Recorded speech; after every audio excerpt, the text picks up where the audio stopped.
Welcome to another edition of Catfish on Ice with your host, Chad Minton. Special edition here for our YouTube viewers.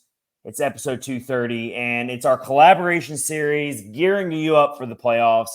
We have another awesome podcast joining the team here. Hockey Podcast Networks has so many awesome podcasts, and we've got one joining us today. That is Starcastic Remarks. It's Ryan, the host, covering the Dallas Stars. What's up, Ryan? How are you doing, man? Doing good, man. I'm excited. Thanks for having me on. I really appreciate it. Hey, man, I appreciate you joining us. I get it. It's enemy territory, but you're coming in here because you know what? I could not go into the playoffs without having a Dallas Stars perspective here because, for one, I think it's bubbling up to be one of the better rivalries in hockey. Preds and Stars are building something great here. We don't know if they'll actually meet in the playoffs, but the season series, for one, was really awesome, except for that 9-2 drubbing that you guys handed us. But we'll get into that. After that, I mean, 16-0-2. I'm just saying, we did you maybe you guys a favor. I'm just saying. I think we owe you guys like maybe a Christmas gift next year or something because you kind of like woke us up a little bit, gave us a wake up call. I don't know. I mean, the whole season series was crazy though. So it was a 2-2 season series. How about the game right before Christmas where Dallas stormed back in 60 seconds to win that game? So I mean, it would be fun. We don't know. They're probably not going to face each other in the first round, but we're about to get into some good stuff. So previously, you can check it out on our YouTube channel now. We had the Level Flight podcast. Brian Finlayson, host of the Winnipeg Jets podcast on the Hockey Podcast Network. And that was awesome to hear their perspective. And so we know the Jets and the Avalanche are going to play in the first round. But the Stars, who have clinched the Central Division, they've taken care of business. They have been my pick all year. I've held steadfast on that. The first thing I want to get into with the Starcastic Remarks podcast and Ryan here joining us is the window. How wide open is the window for your Dallas Stars team? Because a lot of it feels like they need to win it now or very, very soon. So there's a sense of desperation a little bit when it comes to how high the standards are for this Dallas Stars team right now. Whereas the Preds, they can lose in the first round. They're ahead of schedule. No one's going to really bat an eye really about that. But the Dallas Stars are in a very different territory. So that's what I want to ask you first to open this up, Ryan, is that window pretty much as open as it's ever going to be right now for this Dallas Stars team?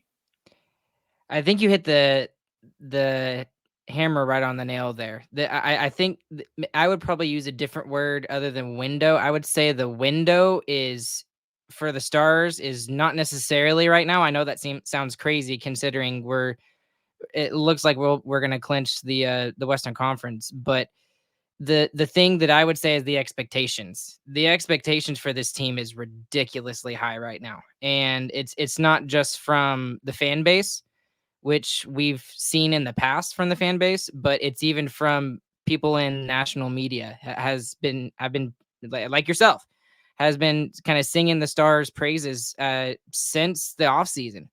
And to be totally honest with you, we saw it as well. We had been screaming about this team last year, like how good they were. And I think the reason why you might say that the window is closing now is because of some of the vets that this team really has. And I mean, everybody loves Joe Pavelski. You cannot hate the man. It doesn't matter if he plays for the Boston Bruins, your least favorite team or whatever, Mm-hmm. But he is just beloved by hockey people around everywhere. And then Ryan Suter, not so much on that same level, but again, I know. You know the tie in there. I definitely know. Yep. Yeah. And the guys played 1,400 NHL games, 1,200 NHL games, something ridiculous like that. And he didn't even make it to the second round until last year. So that window is absolutely closing for him. And then the third guy I'd throw on there is Jamie Benn. Jamie Benn he's 34. He's not the same guy he used to be. He's not getting the same minutes. He's not being relied upon in the same way. But I think the reason why you say the window, like they need to win right now, is because of those three guys. Like, I mean, Joe Pavelski wins the cup, he's retiring. That's Yeah. my personal belief. Ryan Suter maybe, but I doubt it. I think he would come back for another year, and then Ben would be back as well. But everybody within the Stars fan base really wants to win for those three guys in particular.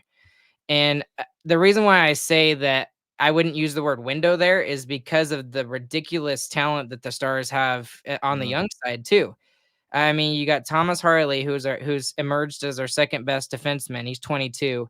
We got Wyatt Johnston, who on the third line led the Stars in goals with 32.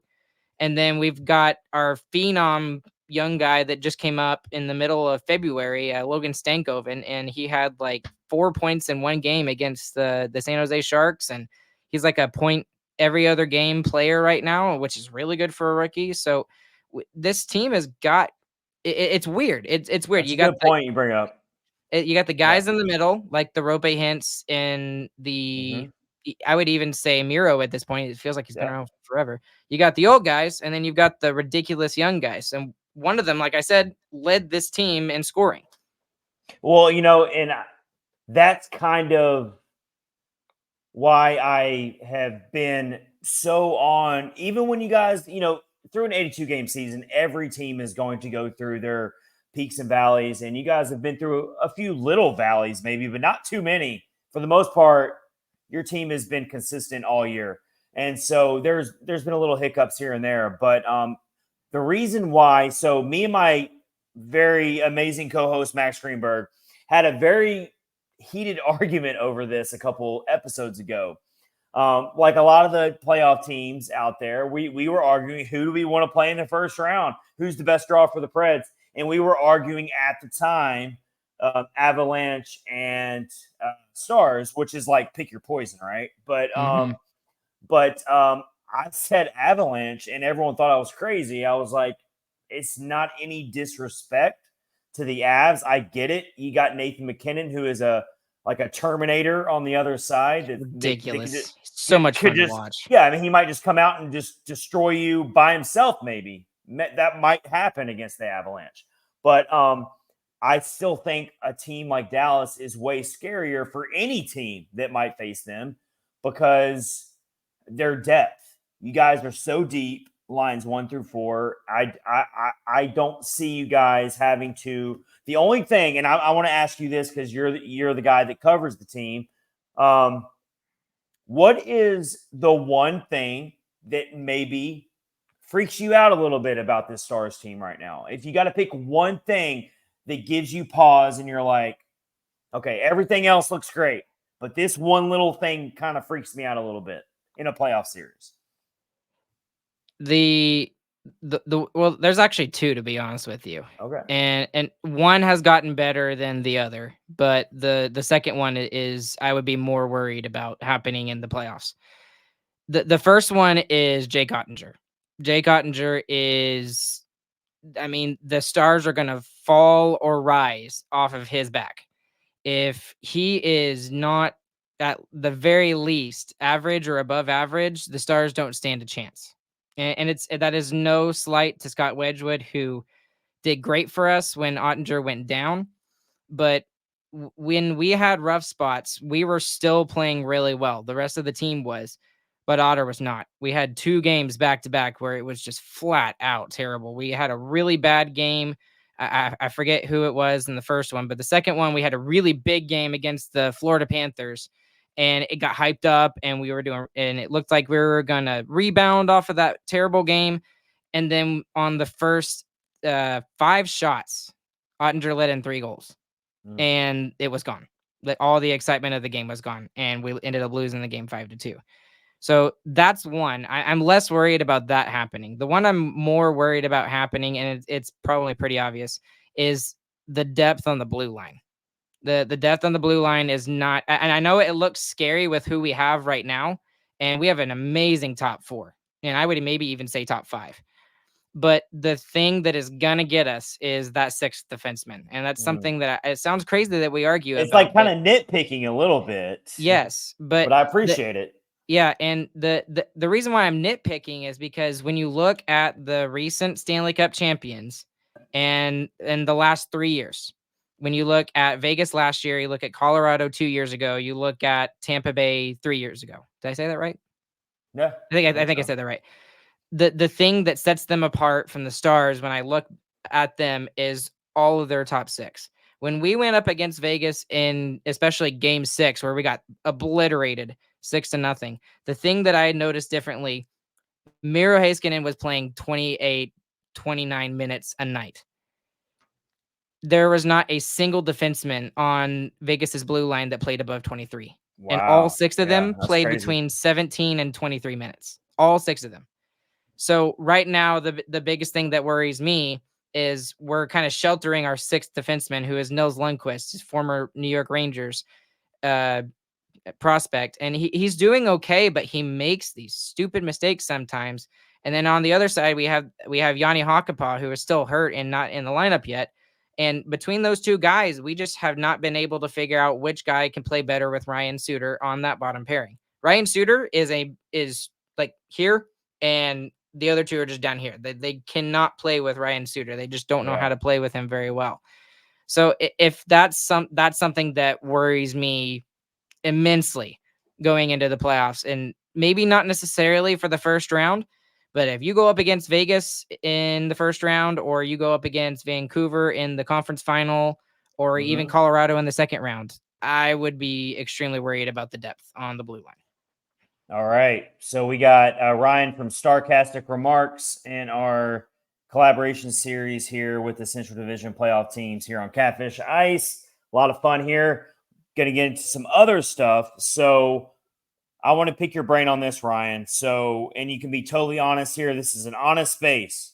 So even though we know that it's probably not going to be Preds and Stars, as much as a lot of people would love that, because that'd be a fun first round series. But let me just say this first of all. If you guys get LA, and I'm not trying to jinx you, I'm just telling you how I feel. I know. I'm just telling you how I feel. And I've been known to actually be right on some of my picks. I'm wrong a lot of times too. But just being fully honest, if you guys draw LA, you could sweep them.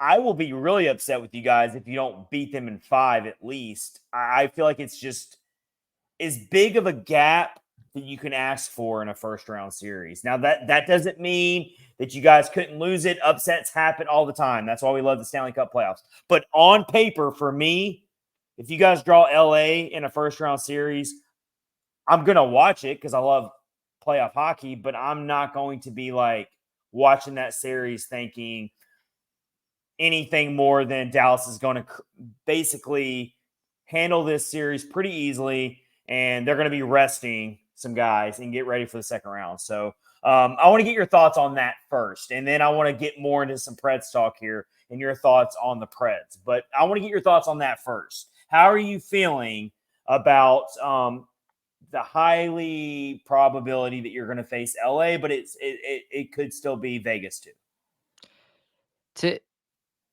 Well, I'll be honest. At first, with the way the Stars have been playing lately, they are like 13-2-3 in their last 16 games, something ridiculous, and they're playing their best hockey of the season. Me and my brothers Chris and James have been complaining. I know it sounds crazy about the fact that this team has another gear, and we were complaining about that in February, and then they finally hit it here at the end of the season, and they're really starting to look really, really good. So my thought process was, I really don't think it matters. In years past, I would say, you know what, I would much rather have blah, blah, blah, and blah, blah, blah, and, because this and this matchup, and now I'm like, this team is good enough. You put them against anybody, they can beat anybody. In a 7-game series, especially, they can beat anybody. Now, if I'm being totally honest, the going against Vegas does scare me. I'll be totally.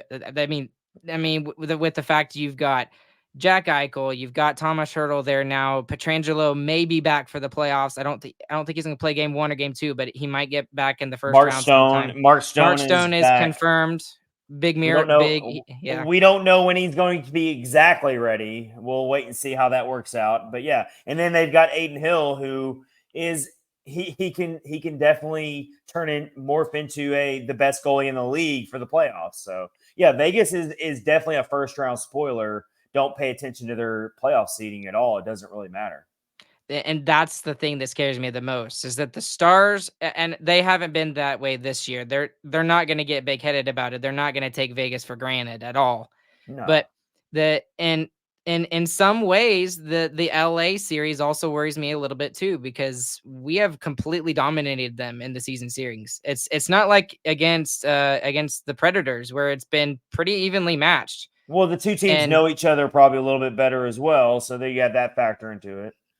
Yeah, and that's true. I actually got to watch the Stars play LA in LA at Crypto.com Arena, so that was cool this year. Yeah. But yeah, that still worries me just a little bit.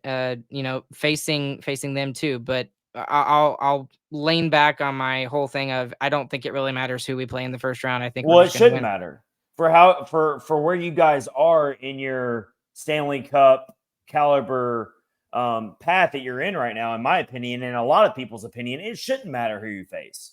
So I'm right there with you on that. But just for me, an outsider perspective, when I look at the Kings right now, I'm not impressed by how they've looked lately. They've kind of just been meandering along, and is that even a word? I don't even know. Just like, it's just like lugging. We'll go with lugging. They're lugging along. They're just kind of like dragging the stone to the playoffs. I look at their lineup. I'm like, I don't trust their goaltending at all. Are they really going to lean on David Riddick and Cam Talbot to be good enough? And then I look at the players they have that might have to erase that untrustworthy goaltending. I don't trust them either. Pierre-Luc Dubois on their top line. Quentin Byfield's a great story. He's had a great breakout year, but I don't know. The Western Conference is very different than the Eastern Conference this year. The Western Conference is very defined. It's these are your teams. These are your teams who are going to compete for the cup. The East is just a jumbled mess. Before me and Ryan started recording tonight, I was watching that Philly and Washington game, and it's like the East is just like a jumbled mess. The West is very defined, but LA is, for me, looks like the outsider. I might eat my words on that, but so let's get to this then, Ryan. Let's shift to the Predators now. I did the same thing with the Level Flight podcast. I got their thoughts on how they look at the Predators from an outsider perspective. I want to get your thoughts. And first, this is like I said to start the episode, this is a rivalry that's become really fun for me. Not just for all fans, but for me personally. So just a quick story. A lot of our listeners know this about me, but maybe you don't, Ryan. So my best friend, like a brother to me from back home, I'm from Nashville. I live in Florida now, but he is from Dallas. He lives back in Dallas now, but I met him in Nashville, and he's diehard hockey fan. I mean, he can talk hockey with anybody.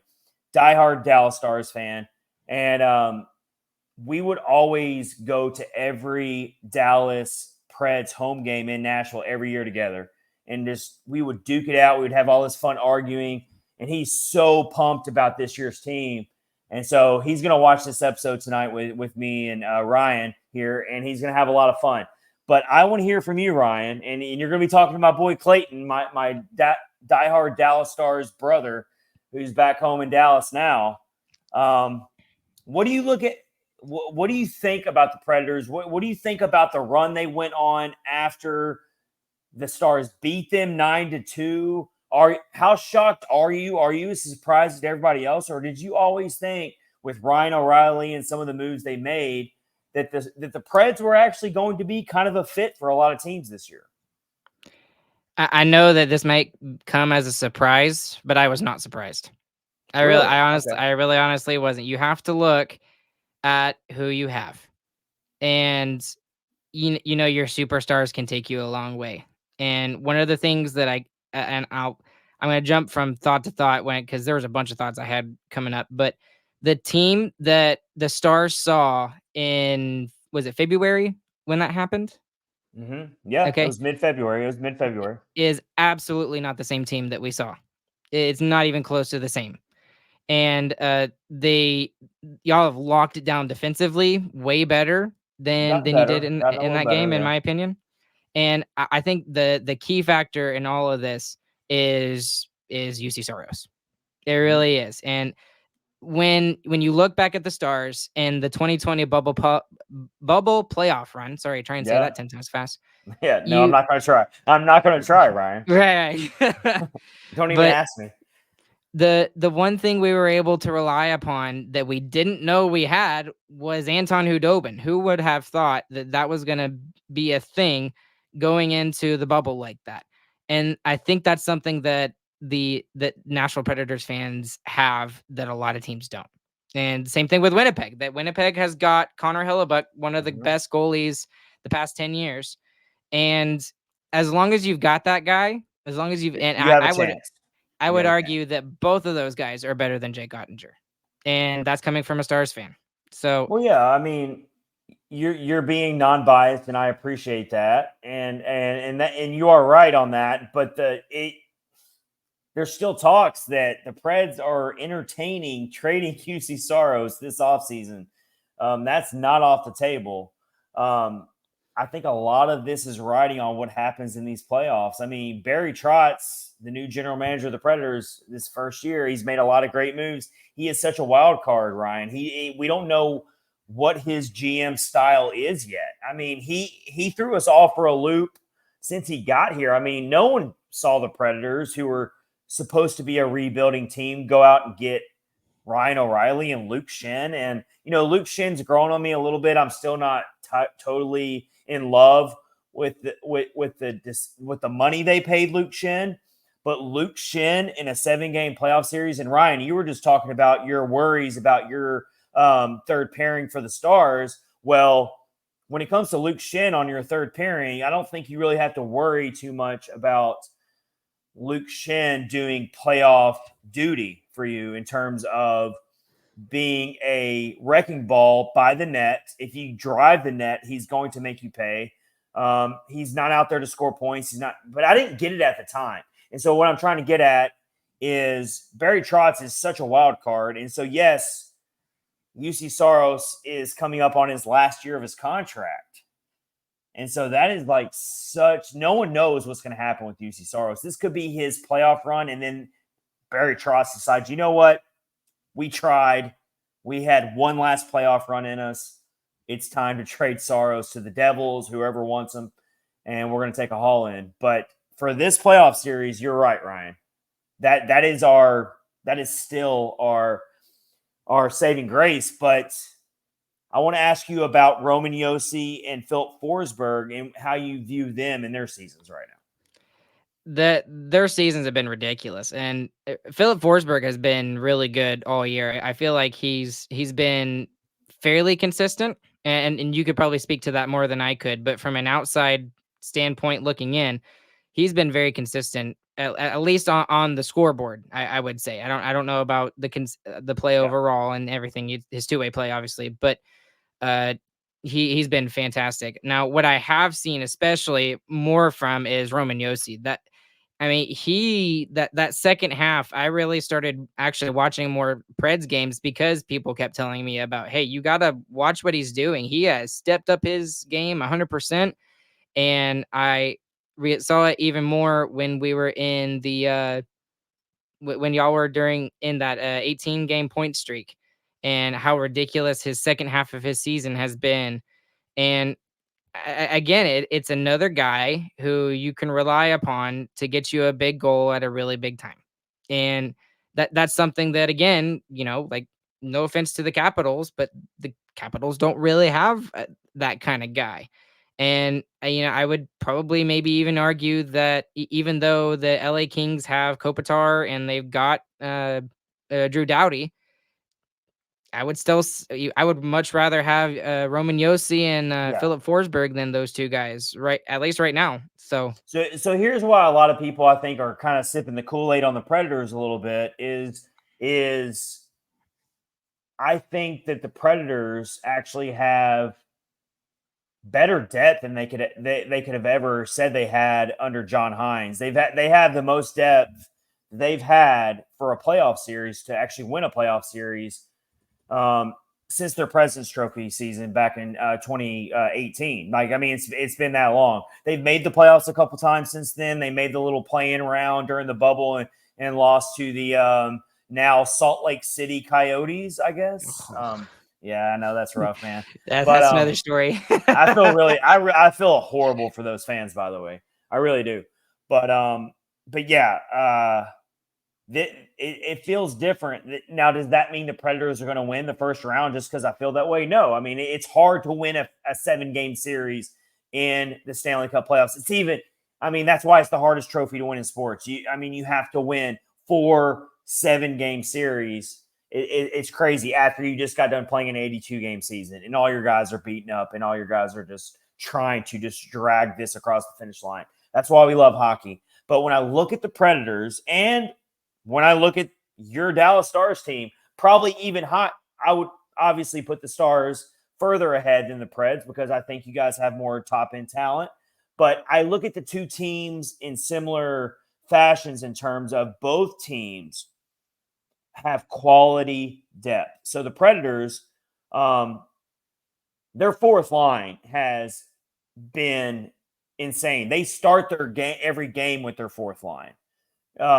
With AHL guys who have always played split time between the AHL and the NHL, and they've become full-time NHL players this year under head coach Andrew Burnett, who just completely gutted how Nashville does hockey from John Hines.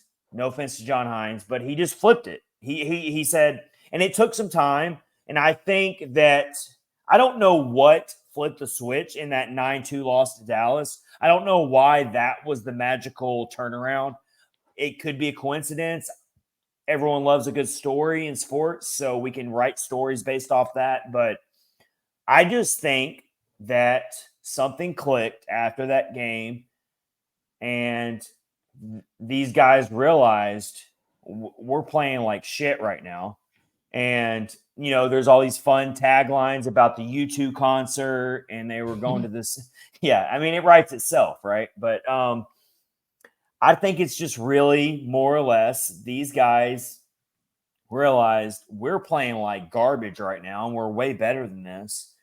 It kind of sucks that it took them so long to figure that out this late in the season. Maybe they could have been a little bit further up in the standings. Maybe they could have pushed for a third place finish maybe. But I do think that the Preds can definitely pull off an upset in the first round. I don't know if you feel that way.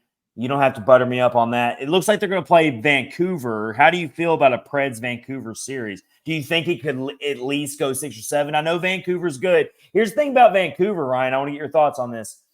They've kind of plateaued a little bit. We don't know about Thatcher Demko. He's been injured. He's been on the shelf. I know they got Quinn Hughes, who's front runner to probably win the Norris, along with Yossi and Makar. But it's hard to trust a team like Vancouver because they haven't been there. This collective group of guys have not been there. So how do you feel about a Preds-Canucks first-round series? I really like y'all's chances. Okay. I really do. I'll be honest. And for all the things you said, you've got guys in your lineup who have experience in doing, going on deep runs. And like in the bubble, when Chicago made the play-in round, somehow they were able to do an upset when they probably shouldn't have, but they relied on the experience of Patrick Kane and Jonathan Toews. Mm-hmm. Y'all can do the same in this series. Their best players don't have a ton of experience. And I know it sounds crazy, but the Vancouver, they had an amazing year. They really did. They started ridiculously hot. They're a great surprise for the team. And it's been a great story for them, but they have to prove themselves. And I'm not saying they're not going to be able to against the Predators. They might be able to, because we kind of said that about the Devils last year when they made the playoffs, and we're like, oh, they're a young team. They're not going to be able to take it. they faltered early, and then they came back and won the series. I forgot who it was, but it was in the first round. So, but anyway, the Predators, I like their chances. I mean, I'd give you guys the edge in goaltending, mostly just because Thatcher Demko I think he's going to play tomorrow night in the last game. I forget who they're playing. They are playing tomorrow night, but he gets one game and he is thrown into the playoffs. Like, that sucks. Yeah. And I mean, like, I think I think a Preds Canucks first round series has 7 games written all over it. Flip a coin. If you take your bias out of it and both fan bases are being honest with themselves, it's a 7-game series. I'm not going to sit here and say, oh, the Preds are going to wipe the floor with them. This is not a 4 or 5 game. This is 6 or 7. What I'm saying is this is the best first round draw you can ask for if you're a Preds fan. I did not want any part of facing Dallas in the first round. And a lot of fans didn't want any part of facing Colorado in the first round. Completely understood. When it was way further back, like a few weeks ago, when Winnipeg still had a chance to maybe even be a first round opponent, everyone wanted Winnipeg. I put out a poll about that like maybe a month ago when it was way up in the air, and everyone overwhelmingly voted for Winnipeg. Well, they might want to take that vote back now because Winnipeg. I was about to say, yeah, because Winnipeg's been on a heater as well. So that Winnipeg Colorado series is definitely going to be just must watch. But yeah, it's going to be so awesome. But yeah, so I think this is the best you can ask for in a first round draw if you're the Predators, because for one, these two teams haven't played each other since. God, I would have to say early December, maybe even late November, somewhere around there. They played all their games early in the season, first half of the season.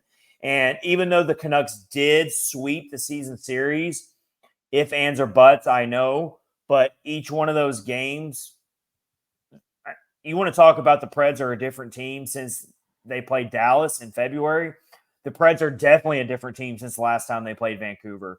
So we don't know what a Preds Canucks series is going to entail because these two teams have not played each other in a long time by hockey standards, by the calendar. So good stuff there. I want to end this special collaboration edition with Starcastic Remarks with Ryan here. First of all, you guys need to go follow Starcastic Remarks. We have all these amazing Preds fans who love hockey in general. They don't just love the Preds, they love hockey. I know because you guys tell me all the time. Go follow Starcastic Remarks at Starcastic, capital R, on X. Go check them out. They're part of the Hockey Podcast Network. We love our family. We love our fellow podcasts. And I really appreciate Ryan joining us here on YouTube today. So here's what we're going to talk about to close this out. Matt Duchene. I mean, yeah, it's easy for you to smile about it because it worked out great for you. I mean, here's my question for you, Ryan. What kind of gift is the Dallas Stars sending to the Predators in the offseason? Because you guys owe us. You guys owe us big time. I don't know what else we would do. And to put it in perspective for you, there have been arguments for him being the MVP of the Stars for the season. So, I mean, he has completely changed the aspect of the Stars. And here's what I mean by this, right? So our top line has been ridiculous for years, and they haven't been as ridiculous this year. That's the Pavelski, Robertson, and Hintz. And then our third line has been fairly consistent as well the last 2 years, especially with Ben and Johnston, and then whoever they throw on there, whether it be Stankoven or whoever else. But that second line, we have consistently been trying to find somebody to fill that spot. And we had not been able to find it. And we had tried to put Sagan in there to make him be it. But with all of his injuries, he hasn't been able to do so. Enter Matt Duchene, $3 million contract, I should say also. And he makes both of those guys 20 goal scorers right off the bat. Him and Mason Marchment, who had I would say below standard, below expectation season last year. And this year, all three of those guys. Matt Duchene has absolutely exceeded expectations, and he has raised the game for those two guys, his two wingers, Tyler Seguin and Mason Marchment. And again, it's not just on the with the stats, but when you watch him on the ice, the way that he carries the puck is ridiculous. We don't have a guy like that. We don't. You could say that maybe Rope Hintz is like that. Rope Hintz has speed. That's what he's got. Matt Duchene has a natural talent just to hold on to the puck and to try to make plays. And that is something that I have absolutely loved watching him this year to do. It's just, who is that on there? Oh, that's Duchene. That's Dutchy. And you know, like what's crazy about the whole situation from the perspective of the Preds is he was a very polarizing player for this fan base because he went through so many dramatic ups and downs with this team. Mm-hmm. And I mean, I always thought, and I mean, I'll get pushback on from the fan base if some of our listeners just for saying this alone right here, but I think he always got a raw deal from the fan base here in Nashville in terms of his expectations were so high from the Nashville fans that he was supposed to come in and be former GM David Poyle's white whale when he was originally signed from Ottawa. He was supposed to be like the big signing that Nashville finally made. And it took a while. And he did have a lot of inconsistencies. He was very streaky. And then he had that enormous 2021-2022 campaign where all these Preds players decided to just have insane years that came out of nowhere. And then he comes back and the whole buyout situation, you know, we're talking about the same time Ryan Johansson gets shipped off to Colorado and basically doesn't work out there. But Matt Duchene is the exact opposite of what happened with Ryan Johansson. But that's what the Predators were doing. They were trying to play both sides of the fence. They were trying to stay relevant and stay playoff relevant, but also trying to move on. I never in a million years would have thought they would have bought out Matt Duchene. When that happened at the time, so I write for Predlines.com. So a lot of times when these things happen, I have to figure out a way to write a 500 to 1,000 word article on something. I was frozen. I didn't know how to process the fact that the Preds just bought out Matt Duchene. Like, is this really happening? And then he goes to the Dallas Stars, which plenty of history between former Preds going to Dallas, by the way. Craig Smith. I was about to say, yeah. Going He's been further good too. Ryan Suter. Going further back, Alexander Radulov. I mean, yeah. But I'm happy for Matt Duchene. Let me just round it out with that. I'm very happy with, even though he's playing for a division rival, I really don't care because I know that Matt Duchene's a solid dude. And he didn't want to leave Nashville. I mean, it was hard for him. You know, like he had roots in Nashville. He was happy to be there. But I know he's happy in Dallas now, and I'm glad he landed somewhere. And I said this at the time. When it happened, I said this. I said, it sucks that we're losing such a great player who did not want to leave this franchise and did not want to leave this city. But I'm happy that he's landing on a team where he can win a Stanley Cup, even if it is a division rival. I said that at the time. I still feel that way. Obviously, I want the Preds to be the ones to win it all, but if it all comes down to it and it's Matt and it's the Stars who hoist the cup, and I get to see Matt Duchene, who I know is a solid freaking dude who cares about his community and cares about his teammates and is just an all-around great guy, I won't be mad about it. I really won't. So you guys landed a really awesome player. So, I mean, grand prize for the Stars when it comes to Matt Duchene, man. The other thing about him is yes, he's a great player, and you kind of hit on that a little bit, but he's just a great person, and that vibe kind of exudes from him wherever he goes.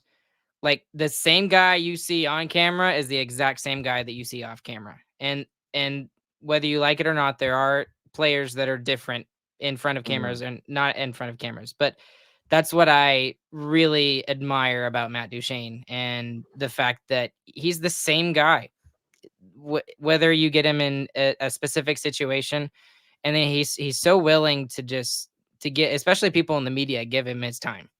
And he's passionate. He wants to win. I'm not saying that not every player in that locker room wants to win, but every player has different degrees of what that looks like. And when it comes to Matt Duchene, in my opinion, he's a 10 out of 10 when it comes to he wants to win. He's there for that reason. He's about the team, not about himself. He has some downfalls. He can be streaky at times, but the guy is definitely team first. He always has been. He's just been polarizing. Yeah, and I'll put another player out there, and you'll be like, "Oh yeah, what about Val Nichushkin?" From the Dallas perspective, he scored almost 20 goals in his rookie season. Played with Ben and Sagan on that top line. Never made it there again. And there was one season he played 82 games and had 1 goal.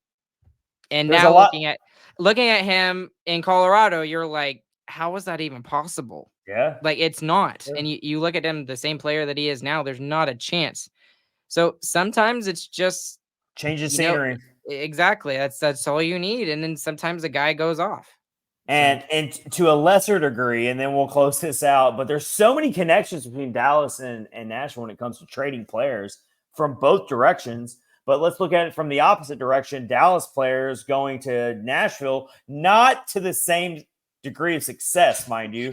But I think you know where I'm going with this. But how about Denis Gurianov, who I was when the Preds picked him up, I was like, this is kind of cool. Like, let's take a flyer on this guy, like whatever. And he never really could crack his way into the lineup. He did play for the Preds a few games, and he was tearing it up for Milwaukee, the AHL club.